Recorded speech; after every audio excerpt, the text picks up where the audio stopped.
मेरे ट्रांसप्लांट को 3 महीने हो चुके हैं और आप देख सकते हैं अभी मैं सेकंड पीआरपी के लिए आया हूँ। तो आप देख सकते हैं मेरी ग्रोथ कितनी है। मेरी बाल्डनेस की जो जर्नी थी ये स्टार्ट हुई थी अप्रॉक्सीमेटली 8 to 10 ईयर्स अगो। जब बीटेक में थे हम। मेरी जो बाल्डनेस है ये कह सकते हैं थोड़ा जेनेटिक है, इतना डीपर नहीं था जितना मेरा है, बट हाँ मेरे फादर्स का भी जो था वो थोड़ा सा मतलब सेम शेप था। कहाँ प्रेफर करें, कहाँ पर जाए ट्रांसप्लांट कराने, तो उन्होंने क्यूएसटी बताया कि क्यूएसटी पे चल जाइए। तो हमने फिर ज़्यादा रिसर्च नहीं की, और क्योंकि उन्होंने ऑलरेडी खूब रिसर्च की हुई थी कि कहाँ के रिजल्ट्स अच्छे हैं, तो फिर हम क्यूएसटी पर फिर आगे अपने फ्रेंड्स के रेफरेंस पर।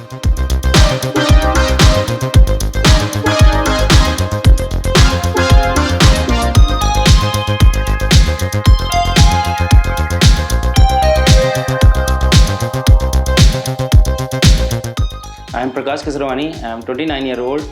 मैं कानपुर उत्तर प्रदेश से आया हूँ। मेरे ट्रांसप्लांट को 3 महीने हो चुके हैं और आप देख सकते हैं अभी मैं सेकंड पीआरपी के लिए आया हूँ। तो आप देख सकते हैं मेरी ग्रोथ कितनी है। इस समय मेरे जो बाल झड़ने का सेटिंग फेज़ होता है वो तो काफ़ी कम हो गया है और स्टेबिलिटी आ रही है और ग्रोथ भी अच्छी आ रही है इस समय। तो फिलहाल हम आए हैं सेकंड पीआरपी के लिए। मेरी बाल्डनेस की जो जर्नी थी ये स्टार्ट हुई थी अप्रॉक्सीमेटली 8 to 10 ईयर्स अगो। जब बीटेक में थे हम। उसके बाद से काफ़ी चीज़ें हमने ट्राई की, होम्योपैथी भी ट्राई किया, एलोपैथी भी ट्राई किया, ऑयल्स भी ट्राई किए काफ़ी जितने भी फेमस हैं। तो बट जो एक्सपीरियंस था कि बाल वहाँ स्टेबल हो जाते हैं लेकिन बाल उगते नहीं थे। जो मेरा पैटर्न था डब्लू पैटर्न, तो उसमें हमें फ़िलहाल तो इसी से फ़ायदा हुआ दिख रहा है अच्छा कि अच्छे ग्रो हुए बाल पूरे आ गए हैं। मेरी जो बाल्डनेस है ये कह सकते हैं थोड़ा जेनेटिक है, इतना डीपर नहीं था जितना मेरा है, बट हाँ मेरे फादर्स का भी जो था वो थोड़ा सा मतलब सेम शेप था। डीपर इतना नहीं है उन पापा का, बट मेरा डीपर ज़्यादा हो गया था। तो इसकी वजह से धीरे धीरे जब बाल मेरे ज़्यादा झड़ने स्टार्ट हुए, हमने ट्राई किए, काफ़ी मेडिसिन भी लिए हमने। जो डॉक्टर से कंसल्ट किया, उन्होंने जो मेडिसिन दी हमने कोर्स भी किया, 6 महीने करीब तक किया भी। तो बाल रुक जाते थे बट आते नहीं थे, जितनी थी ग्रोथ वहीं रुक जाते थे, बट बाल आए नहीं। ऑयल्स भी ट्राई किए हमने, काफ़ी ऑयल्स ट्राई किए जितने भी एडवर्टीजमेंट आते हैं इंस्टाग्राम में, जो भी सारे लगभग हमने सारे ऑयल शैम्पू सारा सब कुछ ट्राई किया हुआ है, बट मतलब ग्रोथ नहीं मिली, मतलब नए बाल नहीं निकल रहे थे। तो उस वजह से फिर हमने ट्रांसप्लांट का फाइनल डिसीजन लिया। मेरे कुछ और भी फ्रेंड्स थे जिनके बाल्डनेस की प्रॉब्लम थी, तो उन्होंने पहले ट्रांसप्लांट कराया हुआ था और उन्होंने काफ़ी रिसर्च की हुई थी। तो हमने उनसे पूछा कि कहाँ प्रेफर करें, कहाँ पर जाए ट्रांसप्लांट कराने, तो उन्होंने क्यूएसटी बताया कि क्यूएसटी पे चल जाइए। तो हमने फिर ज़्यादा रिसर्च नहीं की, और क्योंकि उन्होंने ऑलरेडी खूब रिसर्च की हुई थी कि कहाँ के रिजल्ट्स अच्छे हैं, तो फिर हम क्यूएसटी पर फिर आगे अपने फ्रेंड्स के रेफरेंस पर, और यहाँ के रिजल्ट हमें अभी तक अच्छे लग रहे हैं। तो क्यूएसटी में मेरा कंसल्टेशन बहुत आसानी से हुआ। हमने सारा कंसल्टेशन फ़ोन पर किया, इवन अपना बुक भी हमने सब फ़ोन पर किया था। सारी टेस्टिंग हमने फ़ोन पर और वहीं पर अपनी जगह करा के व्हाट्सएप पर सेंड कर दी थी। जब सारे टेस्ट ओके हो गए थे तो हमें डेट दे दी गई थी और हम यहाँ पर आके सीधा हेयर ट्रांसप्लांट कराया हमने। तो यहाँ सर्जरी में जो 2 दिन थे, हमें यहाँ माहौल बहुत हाइजीनिक है, बहुत ही हाईली हाइजीनिक हम बोलेंगे, काफ़ी अच्छा लगा। और सभी लोग जितने भी यहाँ पर है सभी लोग अच्छे से बात करते हैं, जो भी आपको प्रॉब्लम है अच्छे से आपको समझाते हैं। तो 2 दिन अच्छे से हुआ, हमें पेन खास नहीं हुआ, मतलब कह सकते हैं जितना नीडल लगती है थोड़ा बहुत हुआ जो होना चाहिए, मतलब नॉर्मल था। हमें लगा कि मतलब ऐसा कुछ खास पेन नहीं हुआ। स्वेलिंग का भी थोड़ा एक इश्यू देख कर आए थे यूट्यूब वगैरह में, तो बट लेकिन हमें उतनी नहीं हुई, 1-2 दिन थी बट उतनी हैवी नहीं जितना सुना था।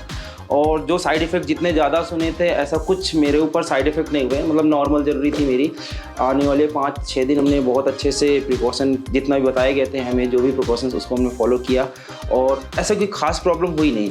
और नेक्स्ट 10 to 15 डेज में हम वापस वर्किंग में आ गए थे। हम एज अ टीचर हैं, एज अ असिस्टेंट प्रोफेसर हैं, तो हम वापस अपना प्रोफेशन में वापस लौट गए थे नेक्स्ट 15 डेज में आई थिंक। और उसके बाद से सब कुछ ईजी था।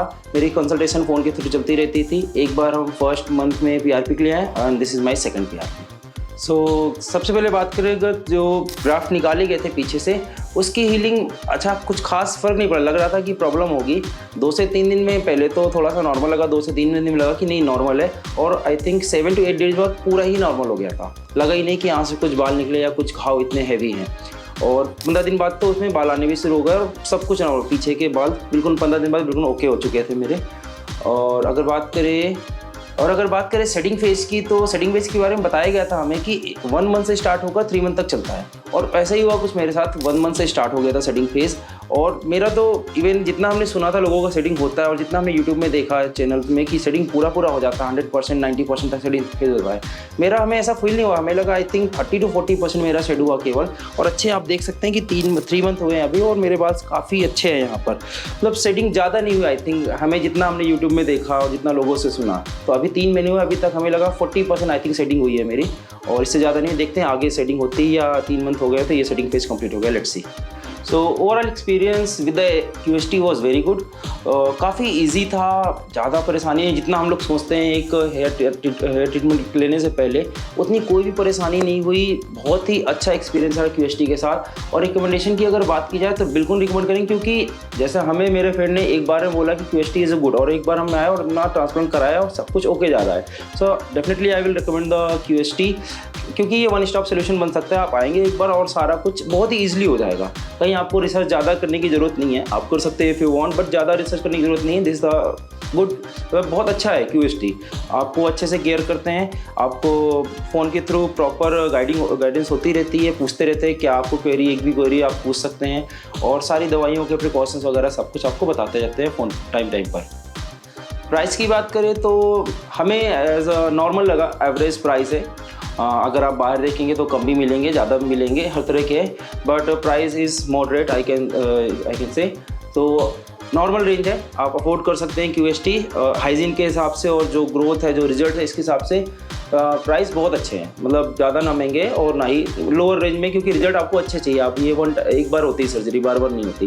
तो I think price is good, affordable.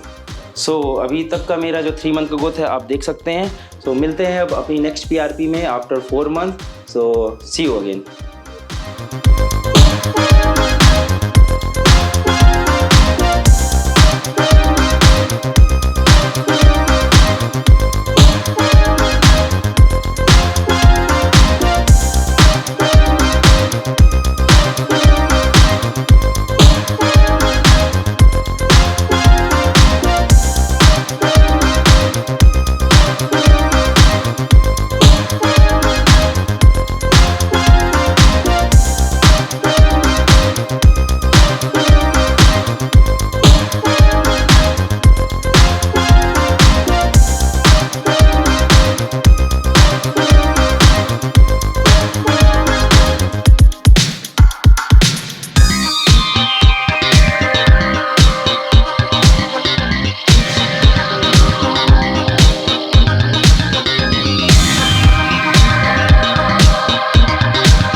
Hello friends, अगर आपने अभी तक हमारे चैनल को सब्सक्राइब नहीं किया है तो प्लीज इस वीडियो को लाइक कीजिए, शेयर कीजिए और हमारे चैनल को सब्सक्राइब कीजिए। और ध्यान रहे बेल आइकन दबाना ना भूलें, जिससे हमारे हर वीडियो का अपडेट आपको समय समय पर मिलता रहेगा।